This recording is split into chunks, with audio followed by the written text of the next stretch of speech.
Welcome to This Explainer. Look, as a lead economic researcher, I am absolutely thrilled to help you cut through all the daily noise and analyze the actual hard macroeconomic data behind the AI productivity boom. We hear so much chatter every single day about artificial intelligence changing the way we work, but today we're going to look strictly at the numbers, the labor statistics, and the academic research. All right, here's our game plan for today's analysis. We're going to hit 5 key areas. First, we'll weigh anecdotes against macroeconomic data. Then, we'll uncover the actual productivity boom, explain the productivity J-curve, dive into those Stanford and Yale labor studies, and finally, look at navigating this massive economic transformation. Let's get right into it. Section 1. Anecdotes versus macroeconomic data. To really understand the hurdle we're facing, just look at the kind of discourse completely dominating our feeds right now. We constantly hear these dire warnings based on isolated stories. Take Andrew Yang, for example. He recently shared a story about a family member who literally used AI to program a whole website, automating what used to be days of grueling design work down to just minutes. And from that one single experience, he extrapolated a massive economy-wide consequence, the great disemboweling of white-collar jobs. Now, don't get me wrong, these stories are incredibly compelling, and they highlight some very real, super-fast advancements in AI capabilities. But as an economic researcher, I always have to stop and ask, is this actually the whole picture?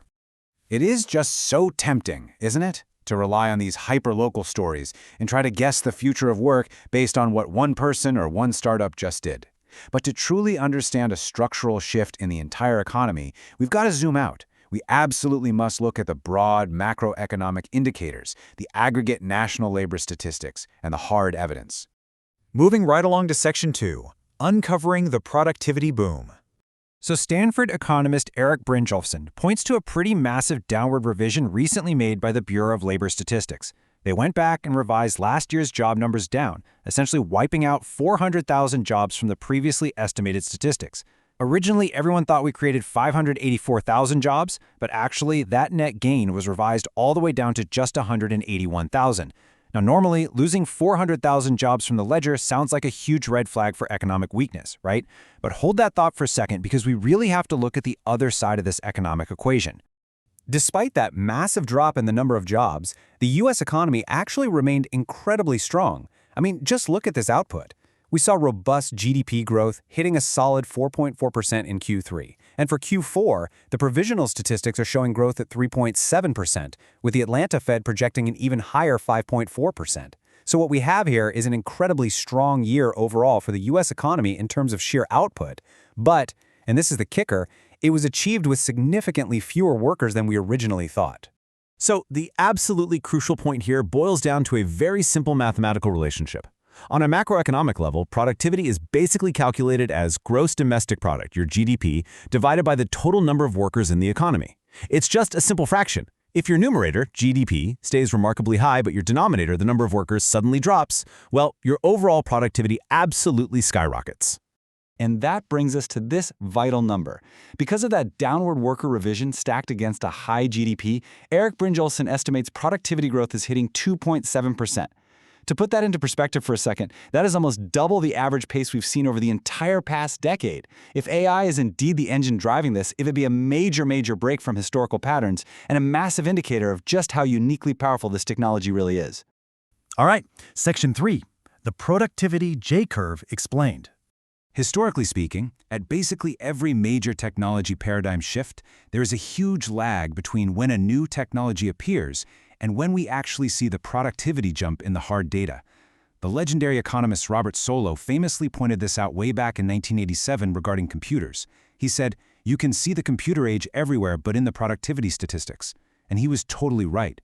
Businesses spent decades investing heavily in IT infrastructure before the massive productivity boom of the late 90s finally materialized. This actually perfectly illustrates what Brynjolfsson calls the productivity J-curve.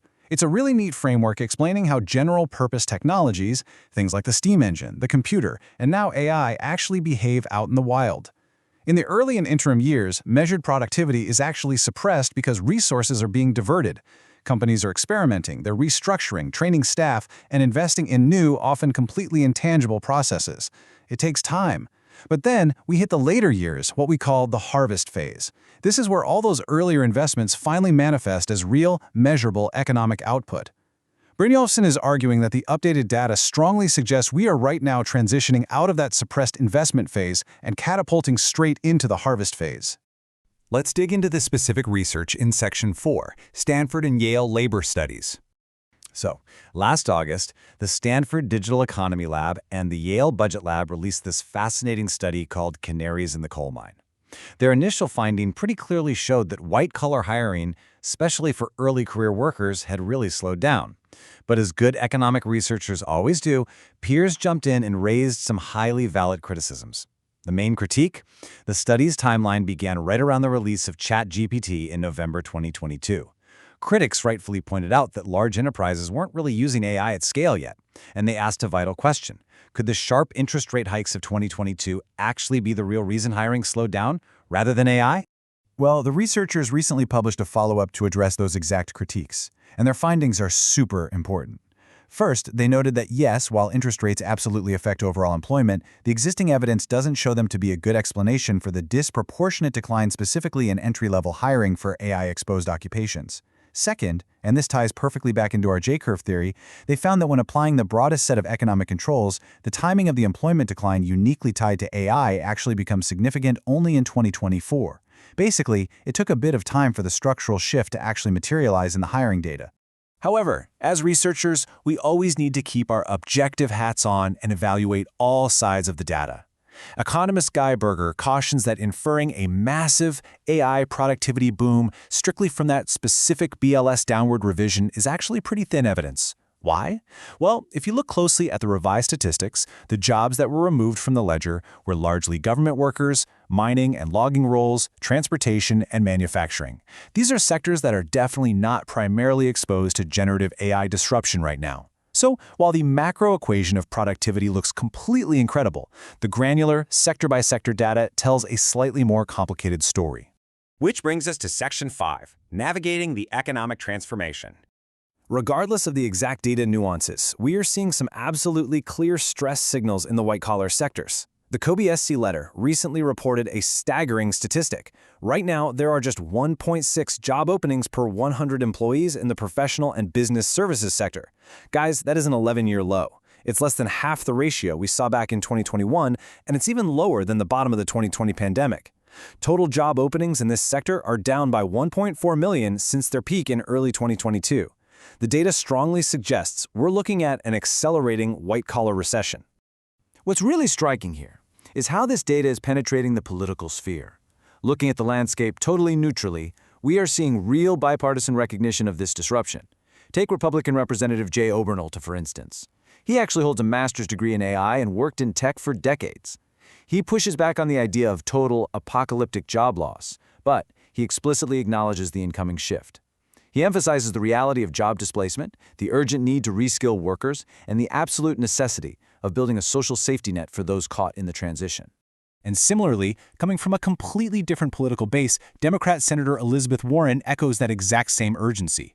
Her quote here perfectly captures the localized anxiety that Andrew Yang was talking about at the very start of our explainer, the sudden, almost overnight job displacement affecting millions of everyday workers. The consensus across the entire political spectrum, firmly backed by this tightening labor data, is that preparation is no longer optional. Let's wrap things up on our final slide. We started out today by contrasting early anecdotes with hard macro data.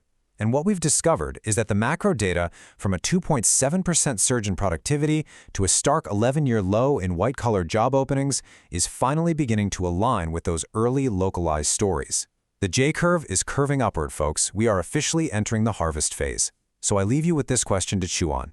As this economic transformation accelerates, what structural and personal adaptations must we make, right now, to ensure we actually thrive in this rapidly evolving new economy? Thank you so much for joining me for this analysis. Keep observing the data and stay curious.